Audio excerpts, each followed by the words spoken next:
भाई class 10th के board exams शुरू होने वाले हैं 26 अप्रैल से। जी हाँ, कैसी चल रही है बच्चों की तैयारी?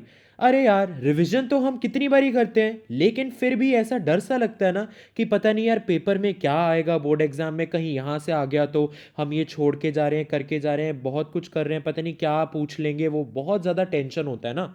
इसीलिए ये वीडियो आपके लिए बनाया जा रहा है ताकि 95% से भी ज़्यादा आपका सिलेबस सिर्फ इन 4 घंटों में पूरा हो जाए।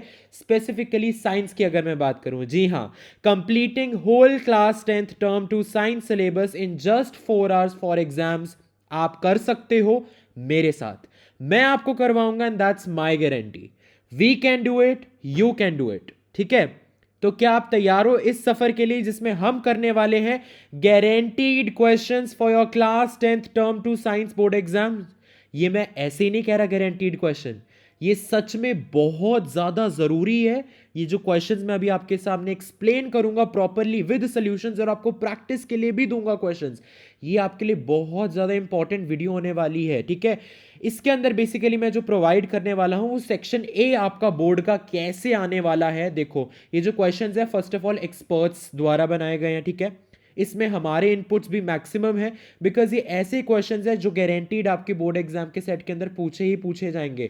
और फिर अगर आपने ये वीडियो नहीं देखी, फिर बाद में ये मत कहना सर आपने तो करवाया था इस वीडियो में, हमने ध्यान नहीं दिया या हमने वीडियो नहीं देखी। इसलिए वीडियो को पूरा एंड तक देखना, और आपका 4 घंटे के अंदर अंदर ही मैं तो पूरा सिलेबस आपका कवर करवा दूंगा इन क्वेश्चंस के थ्रू। अब ये क्वेश्चंस और आपकी मेहनत एक बड़ा धमाका जरूर करेंगे। ठीक है, तो चलिए शुरू करते हैं। Hello dear students, welcome back to our channel science is everywhere class 10th। अभी तो इस वीडियो में मैं सेक्शन ए के जितने प्रोबेबल क्वेश्चन बोर्ड में पूछे जाएंगे वो मैं आपसे डिस्कस कर रहा हूं, लेकिन जो सेक्शन बी और सेक्शन सी भी आगे वाले आने पे इस चैनल पे आएगा, आगे वाले टाइम आने दिनों में, तो कल परसों में मैं I release. So please channel को सब्सक्राइब करना बिल्कुल भी मत भूलें, नोटिफिकेशन बेल ऑन कर दें, वीडियो को लाइक कर दें, शेयर करना अपने सभी फ्रेंड्स के साथ, एंड सब्सक्राइब करना मत भूलना, बिकॉज तभी आपको उसकी नोटिफिकेशन मिलेगी। तो चलिए शुरू करते हैं। ठीक है, ओके, सो फर्स्ट क्वेश्चन आप सभी को पहले मैं बता दूं, सेक्शन ए में जितने भी क्वेश्चंस आएंगे, अगर आपने सैंपल पेपर भी देखा हो, 2 मार्कर के हैं, 2 मार्क्स के हैं, तो उसी अकॉर्डिंग हमने डिस्कस करने हैं। तो चलिए पहला क्वेश्चन की अगर जो मैं बात करूं, first question says that C3H6, C4H8 and C5H10 belong to the same homologous series. Okay, पहला पार्ट आपसे यहां पे पूछ रहा है which has a higher melting point C5H10 और C4H8 एंड Y। तो सबसे पहले तो आपको जो पूछा गया ना साइंस में, आपने उतना ही आंसर करना है। आपको पूछा है किसका ज्यादा है, पहले वो लिख दो, C5H10 या C4H8। The answer is C5H10, तो इसका आपको मिलेगा मार्क। उसके बाद उसने रीजन भी पूछ लिया वाई, तो रीजन अलग से स्पेसिफाई करो, बिकॉज वी नो कि जैसे जैसे मॉलिक्यूलर मास बढ़ता चला जाता है, ऑब्वियसली हमें होमोलॉगस सीरीज के कैरेक्टरिस्टिक्स याद हैं। पहले मेंबर से जब हम नीचे की तरफ आगे वाले मेंबर्स की तरफ बढ़ते हैं, मॉलिक्यूलर मास बढ़ता चला जाता है, और जैसे जैसे मॉलिक्यूलर मास बढ़ेगा मेल्टिंग पॉइंट बढ़ता चला जाता है। Not only melting point, boiling point भी। तो ठीक है, so this reason you have to get, answer आपके सभी के सामने लिखा हुआ है, ऐसे आपको आंसर करना है। ठीक है, चलिए B part, arrange these 3 hydrocarbons in the order of increasing boiling point. मैंने अभी कहा टॉप से नीचे जाने में जैसे जैसे कार्बन एटम्स बढ़ते चले जाएंगे, जैसे जैसे हाइड्रोजन एटम्स बढ़ते चले जाएंगे, मॉलिक्यूलर मास बढ़ता चला जाएगा, और ऐसे करते करते बॉइलिंग पॉइंट और मेल्टिंग पॉइंट बढ़ता चला जाएगा। This is the characteristic of homologous series. तो अब बताओ इसके अंदर क्या ऑर्डर हो जाएगा, ये सबसे पहले 3 कार्बन वाला, फिर 4 कार्बन वाला, और फिर 5 कार्बन वाला। 5 कार्बन वाले ये जो हाइड्रोकार्बन है इसके पास, इसका बॉइलिंग पॉइंट सबसे ज़्यादा होगा, बिकॉज इसका मॉलिक्यूलर मास सबसे ज़्यादा है। बात समझ में आई यार? ऑब्वियसली जितने ज़्यादा कार्बन एटम, ये देखो यहाँ पे 4 है, यहाँ पे 5 है, यहाँ पे 8 हाइड्रोजन, यहाँ पे 10 है, जैसे जैसे बढ़ते जाएंगे एलिमेंट्स तो मास बढ़ेगा ना, समझो। ठीक है, अब question number 2, give reasons for the following. पहला है covalent compounds have low melting and boiling points. ऐसा क्यों होता है? बोर्ड का फेवरेट क्वेश्चन लिख के ले लो, आएगा। Answer is because intermolecular forces of attraction weak होती हैं, इसीलिए जब थोड़ी सी भी हीट प्रोवाइड की जाती है तो ये इंटरमॉलिक्यूलर फोर्सेज टूट जाते हैं, as a result of which molecules दूर दूर चले जाते हैं और इजीली मेल्ट और बॉयल हो जाते हैं. This is the reason you have to give. Okay, next, carbon does not form ionic compounds. हम सभी को पता है कोवलेंट बनाता है, बट आयनिक क्यों नहीं बनाता, उसका रीजन ध्यान से पढ़ो. देखो, कार्बन इज टेट्रावेलेंट. टेट्रावेलेंट मतलब कार्बन की जो वैलेंसी होती है ना, 4 होती है. कार्बन के पास 4 वैलेंस इलेक्ट्रॉन्स होते हैं उसके आउटर मोस्ट शेल के अंदर. उसका ऑक्टेट कंप्लीट करने के लिए या तो वो 4 इलेक्ट्रॉन्स गेन करना चाहेगा या तो वो 4 इलेक्ट्रॉन्स लूज करना चाहेगा, लेकिन वो ये दोनों चीजें नहीं कर पाता है. क्यों? क्योंकि अगर वो 4 इलेक्ट्रॉन्स गेन करेगा then it will be difficult for the nucleus, जिसके अंदर पहले से 6 प्रोटॉन्स थे, पहले ही वो 4 को होल्ड कर रहा था, अब 4 और आ जाएंगे तो उसे कितने इलेक्ट्रॉन्स को होल्ड करना, सॉरी पहले वो 6 को कर रहा था ना होल्ड, 6 प्रोटॉन वाला न्यूक्लियस पहले 6 इलेक्ट्रॉन्स को होल्ड कर रहा था. अब अगर कार्बन एटम 4 इलेक्ट्रॉन्स और गेन कर लेगा बाहर से तो 6 प्रोटॉन वाले न्यूक्लियस को 10 इलेक्ट्रॉन्स को होल्ड करना पड़ेगा, जो कि उस न्यूक्लियस के लिए मुश्किल हो जाता है. इसीलिए कार्बन एटम 4 इलेक्ट्रॉन्स गेन नहीं कर पाता. समझ आ गई?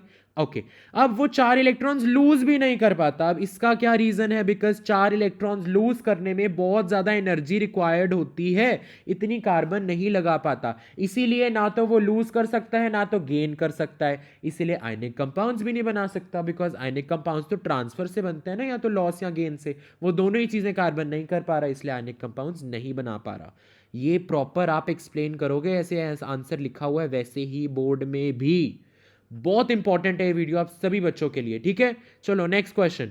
The position of 3 elements P, Q and R in the periodic table is shown below. ध्यान से देखिए बच्चे, यहां पे आपको एक टेबल गिवन है, आपको ये 3 एलिमेंट्स अरेंज करके दिए गए हैं. तो आगे वो क्वेश्चंस पूछ रहा है, answer the following and give reason for your choice.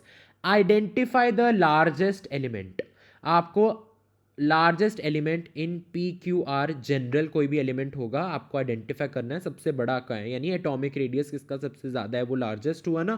तो बताओ जल्दी से क्या होगा, पी क्यू या फिर R? Q. Q is the right answer. हमें ध्यान से पढ़ो आप, क्वेश्चन ना जल्दी जल्दी पढ़ोगे बोर्ड में फिर ये भूल जाओगे, ये भी पूछा था. गिव रीजन, रीजन देना है. क्यों क्यों आपने कहा कि क्यों होना चाहिए answer? Because we know down the group size increases and along the period size decreases. समझ में आई? देखो जैसे जैसे नीचे जाएंगे नंबर ऑफ शेल्स बढ़ते जाएंगे. देखो मैं आपको एक्स्ट्रा भी बता रहा हूं बिकॉज अगर इस फॉर्म में आया तो आप आंसर कर सको.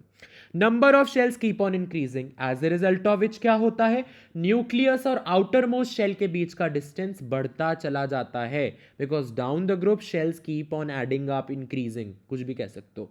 तो इसीलिए एटॉमिक रेडियस बढ़ता चला जाए. तो डेफिनेटली क्योंकि Q और R P के नीचे है, डाउन है, तो ऑब्वियसली P का साइज Q और R में से तो छोटा ही है. अब बात आई Q एंड R में से कंपेयर करना. जब हम अलोंग द पीरियड जाते हैं ना तब शेल्स तो उतने ही रहते हैं, लेकिन इफेक्टिव न्यूक्लियर चार्ज बढ़ता चला जाता है, जो कि क्या करता है, वैलेंस इलेक्ट्रॉन्स को अपनी तरफ खींच कर रखता है. जैसे जैसे जाते रहेंगे उतने जो वैलेंस इलेक्ट्रॉन्स है न्यूक्लियस के पास आते रहेंगे, यानी साइज कम होता जाएगा along the period from left to right. इसीलिए Q एंड R में अगर कंपेयर करें तो किसका साइज ज्यादा है? Q का है. अब आपको समझ में आया, रीजन भी आपको होप सो समझ में आया होगा. कोई भी डाउट है कमेंट सेक्शन आपका है, आप वहां पे लिख सकते हैं. Okay, next. Next says which of the above element या एलिमेंट्स हैव वैलेंसी 1. इनमें से किन किन की वैलेंसी 1 है? आप सभी को पता है वैलेंसी निकालना बहुत आसान है अगर हमें ग्रुप नंबर पता लग जाए. ये देखो दिया भी हुआ है, ग्रुप नंबर 16, ग्रुप नंबर 17. कैसे निकालते हैं ग्रुप नंबर से? बेसिकली जब ये 16 17 ऐसे ग्रुप नंबर्स होते हैं तो क्या होता है, बेसिकली जिसका लास्ट वाला यूनिट डिजिट होता है उतने वैलेंस इलेक्ट्रॉन्स होते हैं. यानी P एंड R के पास कितने वैलेंस इलेक्ट्रॉन्स हैं? 7. यानी उसे एक और इलेक्ट्रॉन चाहिए अपना ऑक्टेट कंप्लीट करने के लिए, या कहो नोबल गैस कॉन्फ़िगरेशन अटेन करने के लिए. तो वैलेंसी P एंड R दोनों की हो जाएगी 1, because valency is combining capacity and since these two require only 1 electron to complete the noble gas configuration, the valency is 1. Q की क्या हो जाएगी? Q की हो जाएगी 2, बिकॉज Q के पास कितने वैलेंस इलेक्ट्रॉन है? लास्ट वाला यूनिट डिजिट देखो 6 वैलेंस इलेक्ट्रॉन्स है, और 6 वैलेंस इलेक्ट्रॉन्स और 8 बनने में कितना गैप है? 2. तो उसे 2 इलेक्ट्रॉन्स और मिल जाएं तो 6 + 8 पूरा हो जाएगा। तो 2 क्यू की चाहिए तो क्यू की वैलेंसी हो जाएगी 2। या फिर आप सिंपल फॉर्मूला से कर सकते हो, 8 माइनस 6 2 हो गई वैलेंसी, 8 माइनस 7 1 हो गई। तो एक ग्रुप के अंदर जितने भी एलिमेंट्स होते हैं उनकी वैलेंसी चेंज नहीं होती है, तो पी एंड आर दोनों की वैलेंसी इज 1। आप यहाँ पे रीजन बच्चे पढ़ सकते हो। क्या बात समझ में आई? आगे बढ़ते हैं। Okay, given below are the elements with their atomic number. ठीक है जी, अब वो आपसे पूछ रहा है identify the elements from the above table that belong to the same group of modern periodic table. अब देखो, ऐसे क्वेश्चंस को आंसर करने की एक बेस्ट ट्रिक मैंने पहले भी अपने लेक्चर्स में बताई है। ये टेबल ध्यान से देखो, ये वाला टेबल, ये टेबल बना लोगे ना, मोस्ट ऑफ द आपके सॉल्व हो जाएंगे। देखो कैसे बनाने हैं टेबल। सबसे पहले आपने टॉप पे क्या लिखना है, 1 2, फिर 2 के बाद सीधा जंप लगा के आपने 13 लिख देना है। 13 14 15 16 17 18, समझ में आ गई? ये हो गए आपके ग्रुप नंबर्स। उसके बाद आपने ये लेफ्ट हैंड साइड पे क्या लिखना है, 1 2 3 4, ये हो गए आपके पीरियड नंबर्स। उसके बाद आपने एलिमेंट्स फिल कर देना फटाफट से। एलिमेंट्स फिल करने के लिए बस एक बात ध्यान रखना, हाइड्रोजन आपने सबसे लेफ्ट मोस्ट पे लिखना है, सबसे पहली लाइन के अंदर। हीलियम आपने बिल्कुल एंड में राइट मोस्ट कॉर्नर पे लिखना है। और उसके बाद लिथियम से शुरू होकर कंटिन्यूएशन में lithium, beryllium, boron, carbon, nitrogen, oxygen, fluorine, neon, sodium, magnesium, aluminium, silicon, phosphorus, sulphur, chlorine, argon, potassium, calcium. First 20 elements line by line ऐसे लिख देने हैं। अब देखना आपका आंसर करना कितना आसान हो जाएगा। अब हम आइडेंटिफाई कर सकते हैं ना कम से कम कि ए बी सी डी कौन से एलिमेंट्स हैं। तो अगर देखा जाए एटॉमिक नंबर 16, तो देखो इसमें एटॉमिक नंबर 16 किसका है, 1 2 3 4 5 6 7 8 9 10 11 12 13 14 15 16, that means 16 is the atomic number of sulfur. Similarly you can calculate 11 is for sodium, 3 is for lithium and 14 is for silicon. इसका मतलब हमें पता लग गया, 16 यानी A element is sulfur, B element is sodium, C element is lithium and D element is silicon. हमें पता लग गया ये ABCD कौन से एलिमेंट्स हैं एक्चुअली, इसकी हेल्प से। अब आंसर करना बहुत आसान हो जाएगा। आपको बताना है that belong to the same group. तो बताओ ज़रा इनमें से कौन से सेम ग्रुप में बिलोंग कर रहे हैं। ध्यान से देखो, लिथियम और सोडियम। देखो लिथियम सोडियम फर्स्ट ग्रुप का पार्ट है ना, यानी these two elements are belonging to the same group, right. इसका मतलब आपका आंसर लिथियम सोडियम नहीं लिखना है, वो तो आपकी अंडरस्टैंडिंग के लिए, समझने के लिए। आंसर आपको करना है बी एंड सी, बिकॉज इस टेबल के अंदर आपको ए बी सी डी नाम दिए गए हैं एलिमेंट्स के, तो इसकी टर्म्स में आंसर करना है आपने, ठीक है। Okay next, arrange the elements in decreasing order of the atomic size. वही आप फिर से लगाएंगे। आपके पास एलिमेंट्स कौन से हैं, लिथियम है, सोडियम है, सिलिकॉन और सल्फर। तो सबसे पहली बात, जितना डाउन द ग्रुप जाएंगे उतना साइज ज़्यादा है, यानी ऑब्वियसली लिथियम का साइज तो छोटा हो गया सोडियम, सिलिकॉन और सल्फर से। अब अगर मैं इन तीनों को कंपेयर करूं, अभी मैंने बताया अलोंग द पीरियड साइज कम होता चला जाता है, तो सोडियम का सबसे ज़्यादा होगा, फिर सिलिकॉन का होगा, फिर क्लोरीन का होगा और फिर लिथियम का होगा। बात समझ में आई? वही लिखा है यहाँ पे order, sodium, silicon, sulphur, lithium, ठीक है। लेकिन आपको इसमें आंसर नहीं करना, ये आपकी रफ में कैलकुलेट होना चाहिए। आपको answer A B C D की टर्म में देना है। तो सोडियम का हमने कौन सा एलिमेंट आइडेंटिफाई किया है, B according to the atomic number. Silicon का कौन सा किया है, डी। सल्फर का क्या है, जनरल नाम जो उन्होंने दिए, ए। लिथियम का सी, तो B D A C. Decreasing order में कहा था, देखो ऑर्डर डिक्रीज होता चला जा रहा है, यानी एटॉमिक साइज सबसे ज़्यादा बी का है, फिर ऐसे कम होता चला जा रहा है। Okay next is write the formula of the oxide of B. अभी अभी हमने आइडेंटिफाई किया what is B, B is sodium, और सोडियम की वैलेंसी क्या है, 1। तो वही फॉर्मूला जब लिखते हैं वैलेंसीज लिखते हैं ना, तो बी की वैलेंसी हो गई 1। ऑक्साइड मतलब ऑक्सीजन, ऑक्सीजन की वैलेंसी होती है 2। अब मैंने आपको बताया था एक क्विक मेथड जो आपने 9th में भी सीखा था, क्रिस क्रॉस एप्पल सॉस। तो 2 gets multiplied by b, 1 gets multiplied by 0 and you get B2O as the general formula of the oxide of element B। ऐसे ही आंसर करना है, B2O पे आपको मार्क्स दिए जाएंगे। Okay next, which of the above element is a metalloid? Metalloid कौन सा है यार, हमें पता ही है, सिलिकॉन, जर्मेनियम वगैरह, ये सारे बोरॉन, ये सारे मेटलॉइड हैं, तो सिलिकॉन ही इन चारों में दिया हुआ है, तो silicon is a metalloid, so the answer is element number D. बात समझ में आई सभी बच्चों को? चलिए अभी आगे बढ़ते हैं नेक्स्ट क्वेश्चन की ओर। What changes are observed in the uterus if fertilisation does not occur? जब फर्टिलाइजेशन नहीं होती है तब क्या चेंजेस ऑब्जर्व किए जाते हैं? So let me tell you, ये 2 नंबर का क्वेश्चन है, तो आपको कैसे लिखना है। First point should be that the thick and the spongy lining of uterus breaks and comes out through the vagina as blood and mucus, and this is called menstruation and lasts for about 2 to 8 days। 2 points कम से कम आपको लिखने हैं इससे रिलेटेड। All right, ये bio है, you have to learn the answers, रट्टा होता है, ज़्यादा इसमें लॉजिक नहीं लगता है, because this the things. Okay, next question number 6। Sohan observed a patch of greenish black powdery mass on a stale piece of bread. Okay, you have to name the organism जो कि इसके लिए रिस्पॉन्सिबल है, and tell how does its asexual mode of reproduction beneficial. ठीक है जी, सबसे पहली बात, ऑर्गेनिज्म को हमने आइडेंटिफाई कर लिया, इट इज राइजोपस। ठीक है, अब राइजोपस का एसेक्सुअल मोड क्या है? Spore formation. हमें पूछा है कि वो बेनिफिशियल कैसे है, तो उसका बेनिफिट आप अलग से मेंशन करोगे, आपको तभी मार्क्स दिए जाएंगे बच्चों, समझो।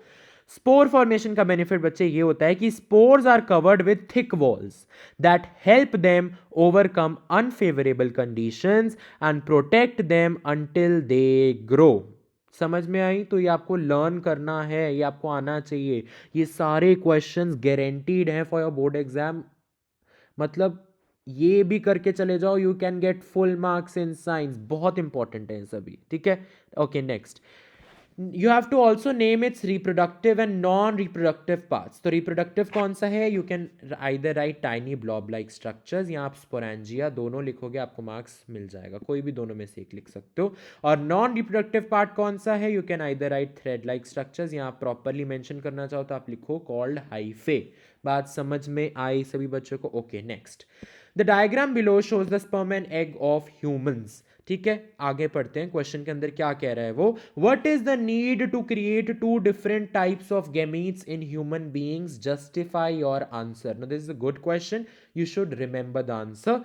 ये क्या जरूरत पड़ गई कि मेल गैमीट अलग हो, फीमेल गैमीट अलग हो? चलिए पढ़ते हैं इसका answer. You have to write in 2 points. Number 1 is as body design becomes more complex, germ cells also specialize. First point is this, and second point should be also due to the differences in the male and the female gamete, they give rise to differences in the male and female reproductive organs, and in some cases differences in the bodies of male and female organisms।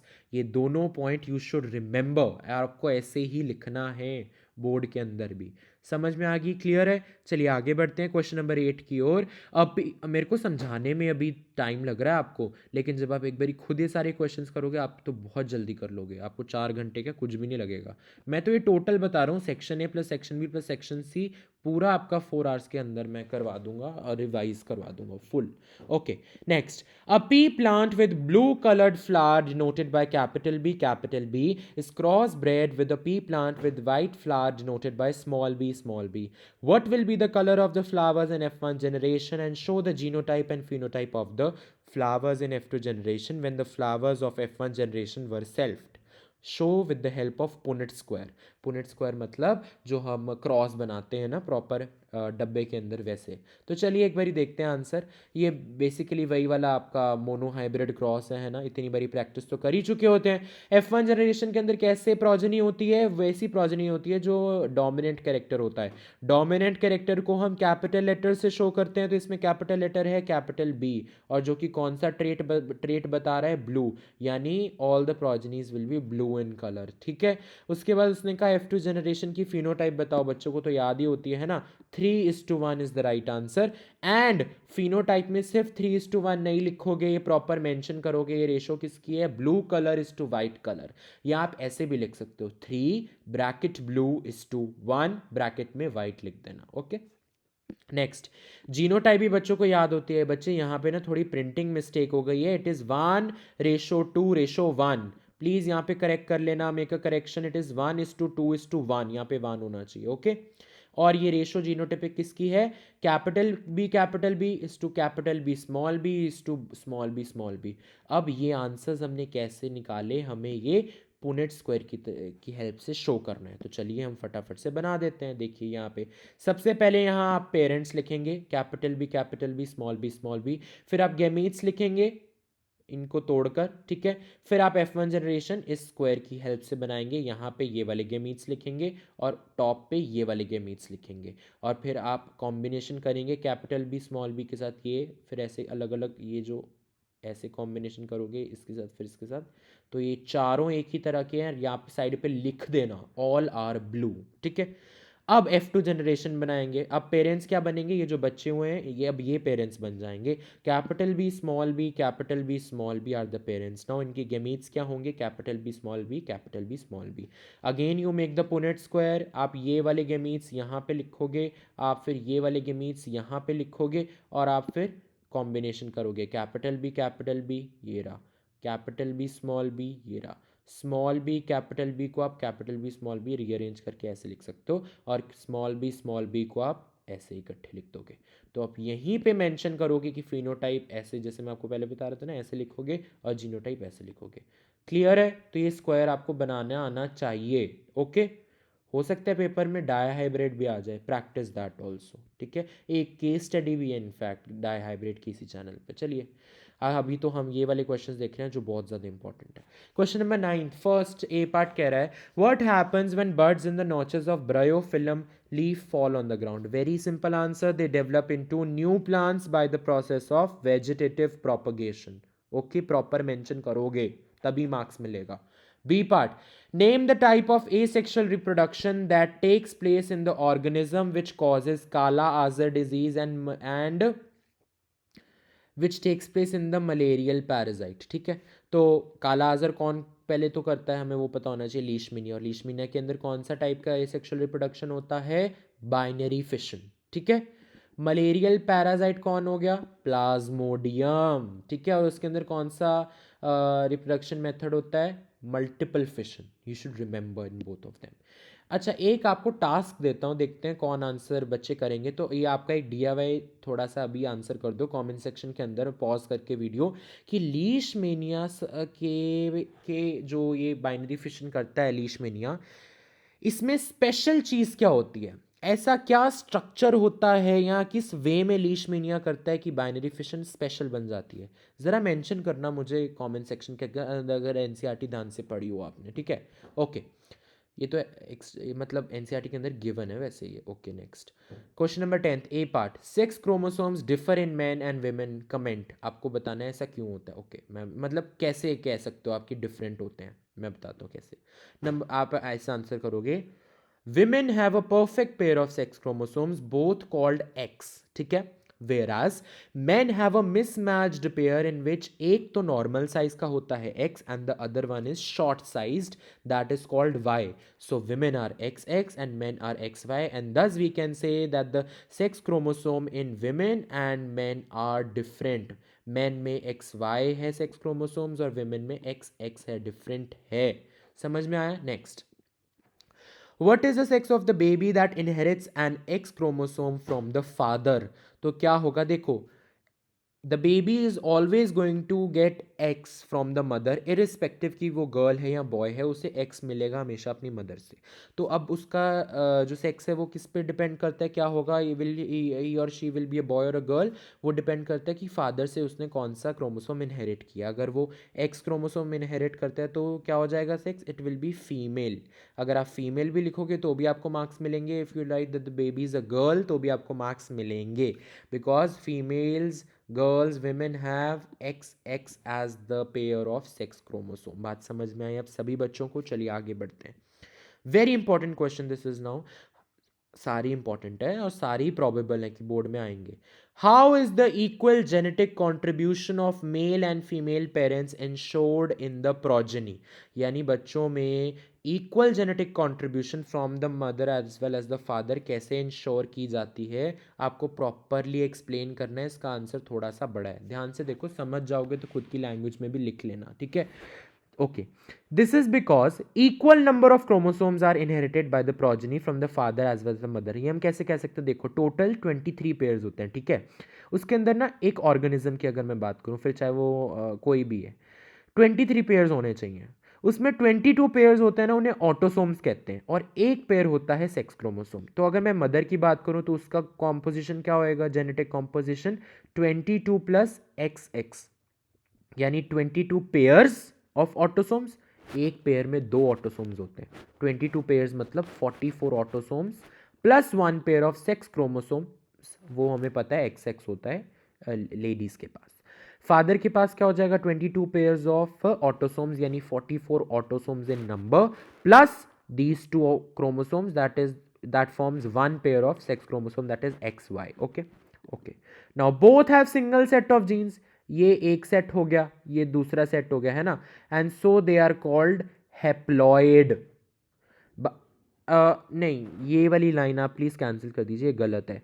You know germ cells are haploid, germ cells are haploid, यहाँ पे properly mention नहीं किया तो आप ये line cut कर सकते हो। आप यहाँ ऐसे लिख दो कि the germ cell of the mother as well as the father both have got single set of genes, तो that is why they are called haploid, ठीक है। अब during the fusion of the germ cells, that is the male and the female gamete to form zygote, both parents contribute 22 autosomes each and one sex chromosome depending on, कैसे, mother contributes X always, ठीक है, and father can contribute either X or Y, thereby resulting in total 44 autosomes। देखो 22 आए mother की तरफ से, क्योंकि mother का जो फीमेल गैमीट है उसके अंदर एक सेट था, यानी 22 ऑटोसोम्स प्रेजेंट थे, ठीक है, plus one sex chromosome that is X always. और जो फादर का मेल गैमीट था उसके अंदर भी एक सिंगल सेट था, कितने का, अगेन 22 ऑटोसोम्स का प्लस वन सेक्स क्रोमोसोम, वो जो कि X या Y होता। अब जब फ्यूजन हुआ तब ये जो 22 ऑटोसोम्स है मदर की साइड के और 22 ऑटोसोम्स है फादर की साइड के, वो मिलके बना गए 44 ऑटोसोम्स। एंड जो मदर की साइड का एक ये वाला सेक्स क्रोमोसोम X या और फादर का या तो ये वाला या फिर ये वाला एक मिलके बना गया एक pair of sex chromosomes. And this complete composition is called diploid because it contains two sets of genes, one set comes from mother and the other set comes from father, two sets हो गए, diploid हो गया। ऐसे आपको explain करना है, पूरा answer समझ में आई बच्चों। ओके, नेक्स्ट क्वेश्चन की ओर। हार नहीं माननी है, you can do it, you can complete this video, yes, ये कर लोगे, सॉर्टेड हो बोर्ड के एग्जाम के लिए, ठीक है। A student performed an activity by passing electric current through a straight copper wire as shown in the figure below. Okay.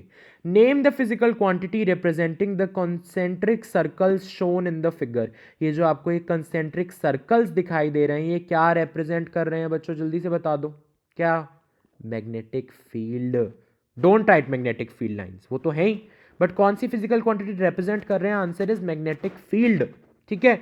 Okay, in which direction does the current flow in the wire A B, the answer is upwards. कैसे, आप यहाँ पे right hand thumb rule लगाइए, अगर आप अपनी fingers को देखो करंट क्लॉकवाइज फ्लो कर रहा है ना, आप अपनी फिंगर्स को कर्ल करो क्लॉकवाइज, थंब किस डायरेक्शन में पॉइंट आउट करेगा, अपवर्ड डायरेक्शन, नॉर्थ डायरेक्शन, ठीक है, बात समझ में आई, इसलिए upwards is the right answer. Okay, next is name and state the rule which relates the direction of current and the quantity represented by the concentric circles in the figure, यानी current की direction और magnetic field का direction आपने किस rule से निकाली, उसका नाम भी लिखो, नेम मतलब नाम लिखो और स्टेट मतलब उसकी स्टेटमेंट भी लिखो, दोनों चीज़ों के अलग अलग मार्क्स है, समझो साइंस में। तो the answer is name is right hand thumb rule, जो कि मैंने अभी आपको बताया, और स्टेटमेंट इज प्रॉपरली लिखना, if we hold a current carrying straight conductor in a right hand such that the thumb gives the direction of electric current, then the curled fingers give the direction of the magnetic field। समझ में आया बच्चों, चलो आगे बढ़ते हैं। Question number 13, magnetic field lines of two magnets are shown in figure A and B, आप देख ही सकते हो। Select the figure that represent the correct pattern of field lines, give reasons for your answer। सो अगर आप ध्यान से देखो यहाँ पे मैग्नेटिक फील्ड लाइंस इंटरसेक्ट कर रही हैं। मुझे ज़रा बताओ क्या दो मैग्नेटिक फील्ड लाइंस इंटरसेक्ट कर सकती हैं आपस में? मैं कहता हूँ दो, क्या तीन, चार, कोई भी नहीं करती हैं। तो करेक्ट फिगर तो बी हो गई। और आपको रीजन भी देना है, तो रीजन के अलग मार्क्स हैं। Reason is because if they intersect it means that there are two directions of magnetic field at that intersection point. और एक मैग्नेटिक फील्ड की दो दो अलग डायरेक्शंस होना इम्पॉसिबल है, इसीलिए फील्ड लाइंस कभी भी आपस में इंटरसेक्ट नहीं करती है। समझ में आया? ओके। बी पार्ट कह रहा है also name the poles marked as P and Q of the magnets. तो ध्यान से देखो बच्चों, P में से मैग्नेटिक फील्ड लाइंस ओरिजिनेट हो रही हैं और आउटसाइड द मैग्नेट का ये रीजन है।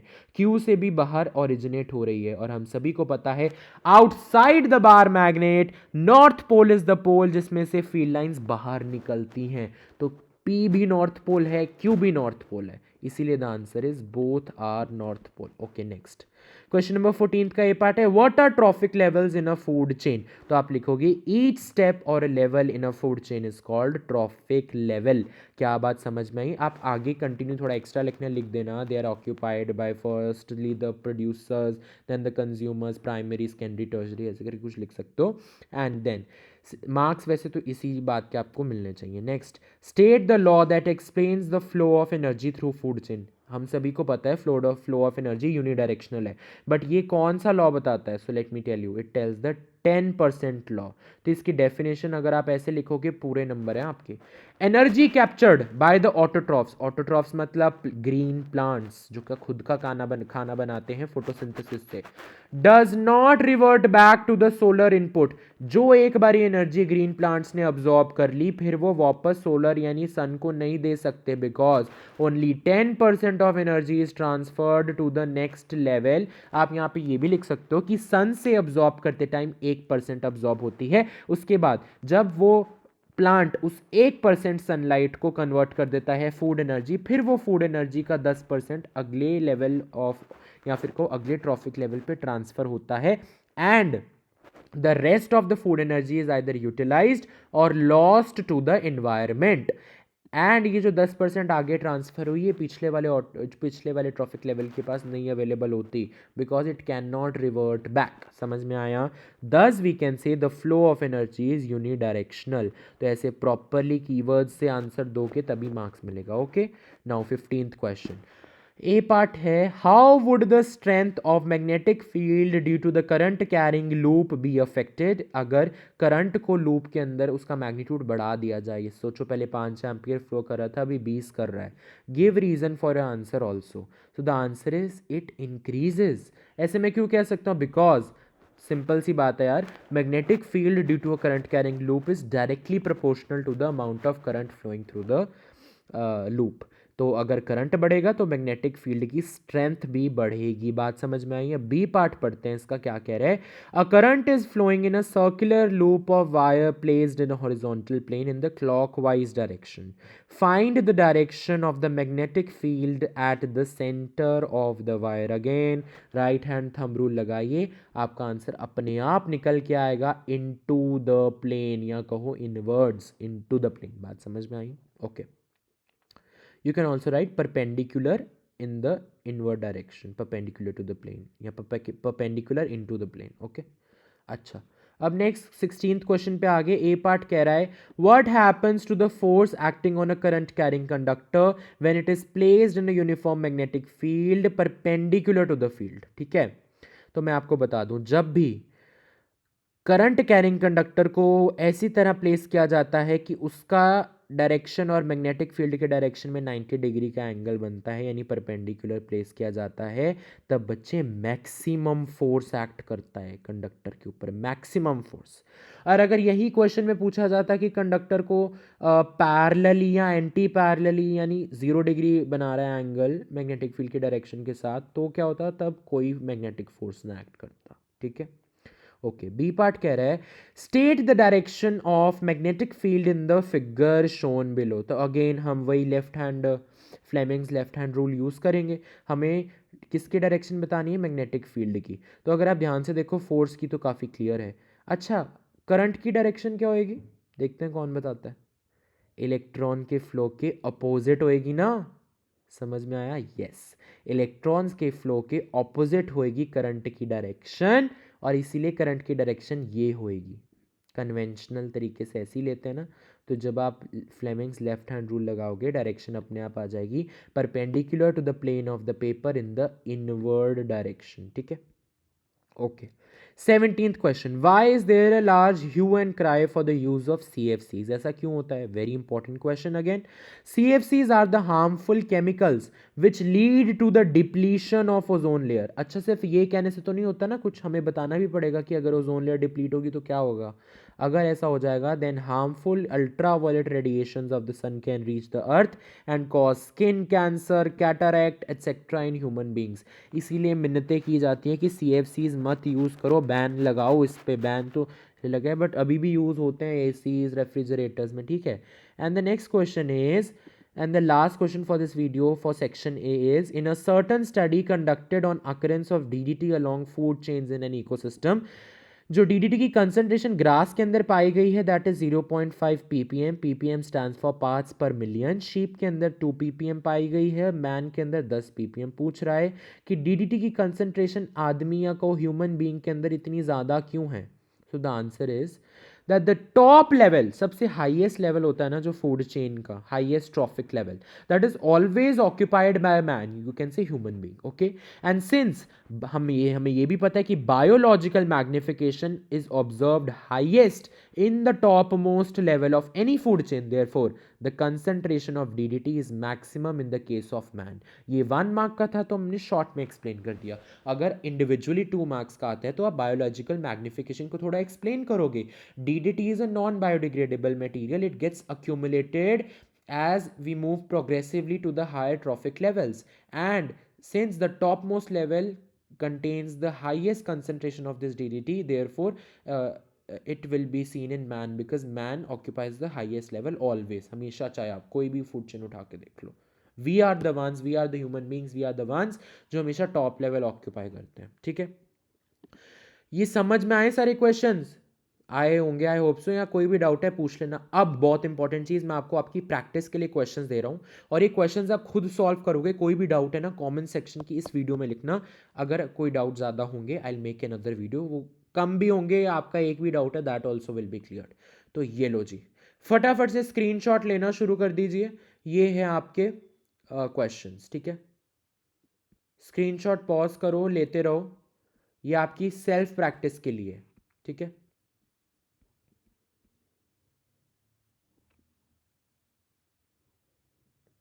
चलिए चलिए जल्दी जल्दी लेते रहेंगे स्क्रीनशॉट्स, खुद प्रैक्टिस करेंगे। ये क्वेश्चंस भी उतने ही इंपॉर्टेंट है जितने मैंने आंसर्स के साथ आपके साथ डिस्कस किए हैं। Try solving it your self. कोई भी डाउट है पूछो। एनसीईआरटी तो पढ़नी ही पढ़नी है, और इन क्वेश्चन से पहले आपको सैम्पल पेपर भी अच्छी तरह सॉल्व करना है बिकॉज दीज क्वेश्चंस पूरा सैम्पल पेपर के बेसिस पे ही ओरिएंट किया गया है बच्चे। ठीक है, चलो चलो जल्दी से स्क्रीनशॉट लेंगे अभी हम। And this is the last question. ठीक है, तो मैंने अब आपको ये 7 क्वेश्चंस दिए हैं प्रैक्टिस के लिए, प्रॉपरली सैम्पल पेपर के बेसिस पे आपको ये दिए गए हैं। प्रैक्टिस करो अच्छी तरीके से, मुझे अपना स्कोर बताओ, और कोई भी डाउट है मुझसे पूछ लेना। कमेंट सेक्शन आपका है। अभी जो नेक्स्ट वीडियो आएगी उसके अंदर सेक्शन B के जितने भी गारंटीड क्वेश्चन है फॉर योर बोर्ड्स, ताकि आपका पूरा सिलेबस रिवाइज हो जाए उन्हीं क्वेश्चंस के अंदर, वो वीडियो आएगी इस चैनल पे। तो चैनल को सब्सक्राइब करना बिल्कुल भी मत भूलना, और जितने लाइक्स दे सकते हो इस वीडियो में ज़रूर देना, शेयर करना। Thank you so much for watching dear students. I know you all are going to rock in the board examinations. Thank you all and all the very best.